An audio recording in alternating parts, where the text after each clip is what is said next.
Chapter 106. Artist Klein. After 8 in the evening, in the Moretti family's dining room. As he looked at the shallow soup left in the bowl, Benson raised his hand to cover his mouth to give a satisfied burp. Although that was our third time eating it, I still find it delicious.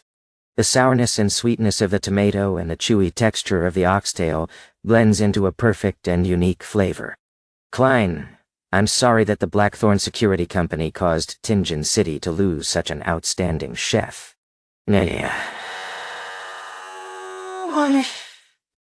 Melissa leaned backwards in her chair and nodded in agreement silently. This is because you have yet to try real cooking. Klein smiled humbly. If we have a chance in the future, let's head to Bonaparte Restaurant on Howes Street for some authentic Indus cuisine, and also to Coastline Restaurant in the Golden Indus Borough for some southern delicacies. These were restaurants that were always covered in the newspapers, where the average cost per person was around £1.50. I like your cooking more, Melissa answered without hesitation. Benson chuckled and changed the topic. But I ultimately feel that there's something lacking from the tomato oxtail soup. Perhaps it shouldn't be eaten with bread? Klein nodded in agreement. It's best complemented with rice. Rice, Melissa muttered with an expression of yearning. Tingen, which was located north, wasn't considered a big city. Besides a few particular restaurants, it was difficult to have any chance of eating rice. To Benson and Melissa, this kind of food only existed in the descriptions of newspapers and textbooks. Looking at his sister's expression, Klein laughed. Wait till we save another 6 months' salary, and we will find a chance to go on vacation in Desi Bay and try the delicacies there. Desi Bay was located in the far south of the Lone Kingdom, and a third of it belonged to Fainapotter Kingdom. It had plenty of sunlight and beautiful scenery, and the paella there was very famous. Before Melissa could share her opinion on saving money, Klein said, in another 3 months, I should get another raise. By then we could totally fulfill our desire to travel as well as save money for necessities.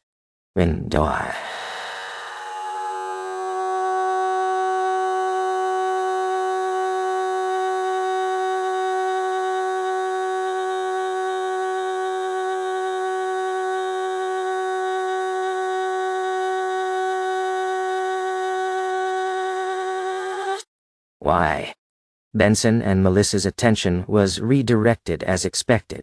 Klein coughed lightly and smiled while explaining, due to my professionalism, the police department, which always collaborates with our company, intends to hire me as their part-time history consultant. They would pay me extra, at least £2 a week. If you see me in a police uniform in the future and showing the corresponding police documentation, please don't be shocked. Of course, as you know, the work efficiency in governmental departments is as slow as a 90-year-old lady's footsteps. They still have to go through a lengthy procedure, and they're required to do a thorough inspection of me.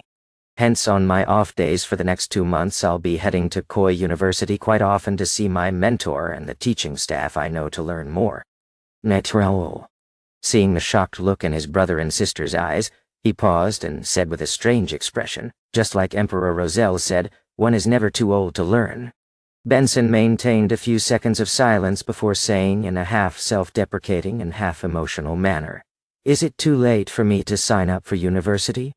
Knowledge really is wealth. And also power. Klein added silently. Benson, you need Klein's grammar books and his classic literature textbooks, Melissa said out of the blue, stealing the words from Klein's mouth. Benson's expression seemed to change. He gritted his teeth and said, Klein, pass me those books tonight. Even if all they do is put me to sleep, I am determined to read them for an hour. No, an hour and a half a day. I swear in the name of the goddess. If I can't do it, I will be a curly-haired baboon. A smile immediately plastered across Klein's face. No problem. The next morning, Klein hung his coat and hat on the clothes rack in the break room. Then he followed Roseanne's instructions and walked to the basement to the duty room outside Chanis Gate. Captain Dunn and members Fry, Sika, Royale, Leonard, and Kenley were all there. As his gray eyes glanced past the newly promoted Nighthawk, Dunn smiled and said, We have a routine meeting every Thursday to summarize past missions and discuss various challenges. I am a man who has endured the test of many regular meetings as well, Klein lampooned.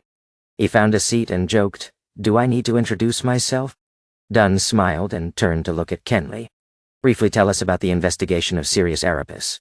Kenley was also a Nighthawk who had been promoted from a member of the civilian staff. He wasn't very tall. His brown hair was quite thick.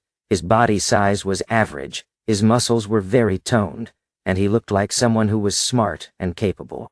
He thought and said, "With old Neil's help, we found Sirius's secret hideout. There were many books and items at the scene. From them, we can be certain that Sirius was one of the underground members of the secret organization, the Aurora Order. He was also a secret suppliant.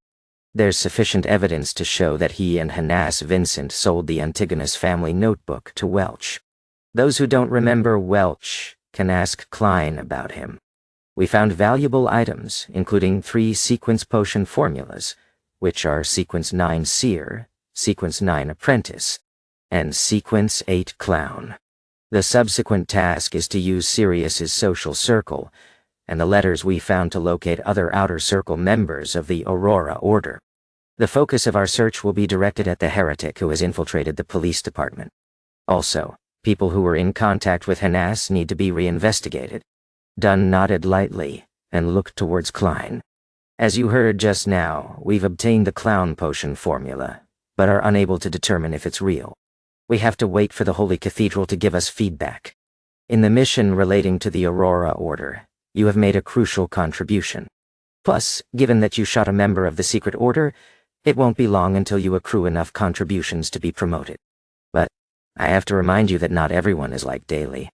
You have to suppress your desire and wait for 3 years. In order to avoid losing control, you can't allow your mindset to be affected by our discovery of the clown potion formula. Nan. Captain, you don't understand how magical it is to act. I have already confirmed the authenticity of the clown potion formula using divination above the gray fog last night." Klein nodded obediently. "I will keep my emotions in check." Then Sika Tron, the quiet midnight poet with white hair and black eyes, said, "We still haven't found any clues regarding instigator Triss. I suspect that he has already fled from Tingen."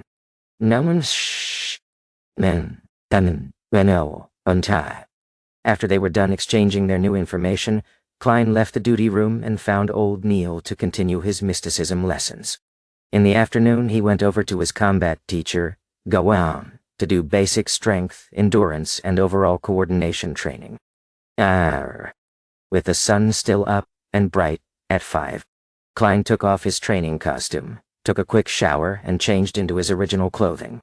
He then took the public carriage to Bessick Street. He hadn't forgotten about the red chimney that he had seen in his dream divination. Nor did he forget about the man that he suspected to be a member of the psychology alchemists who had bought supplementary ingredients for the spectator potion in the underground market. These things would be inconvenient to investigate in his role as a Nighthawk. Number 27. Henry's private detective company. Yup, it's here. Klein found a private detective company according to the newspaper's descriptions. It was said to be trustworthy. He put on a mask, lowered his top hat, and flipped up his collar. He walked up the stairs and came to the company on the 2nd floor. Knock! Knock! Knock! He knocked on the door that was half closed. "Please come in," said a voice that seemed to be affected by phlegm. Klein lifted his cane and pushed the door to enter. He saw the detective company using an almost open layout. There were 4 employees sitting at their respective seats, partitioned into small cubicles.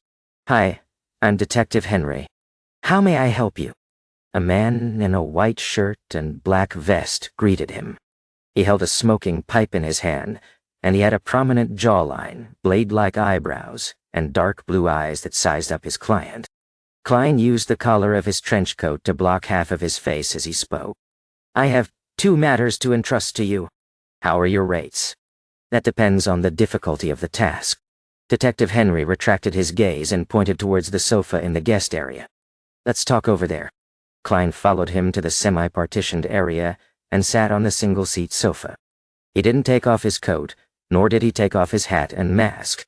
He purposely made his voice hoarse and said, "First, I need you to help me find a house with a chimney that looks like this, as well as information on who the owner and current tenant are." As he spoke, he took out a neatly folded paper. When he opened it, there was a chimney with its color noted down and its surrounding scenery. This was the drawing that Klein completed by using the uniqueness of the area above the gray fog and the method of praying to himself. What a great drawing! Detective Henry complimented subconsciously. He then knitted his eyebrows and said, "This is not complicated, but very tedious. It would require a long time and a large amount of manpower." I understand." Klein nodded lightly. Detective Henry pondered for a moment and said, £7. The price for this job would be £7. In addition, you have to give me at least 2 weeks. Now and bang. All right. Second, help me find this gentleman and find out his identity.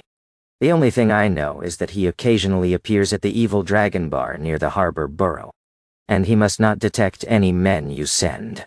He is very sensitive, and he has terrifying observational skills. Nay. Klein took out the second portrait.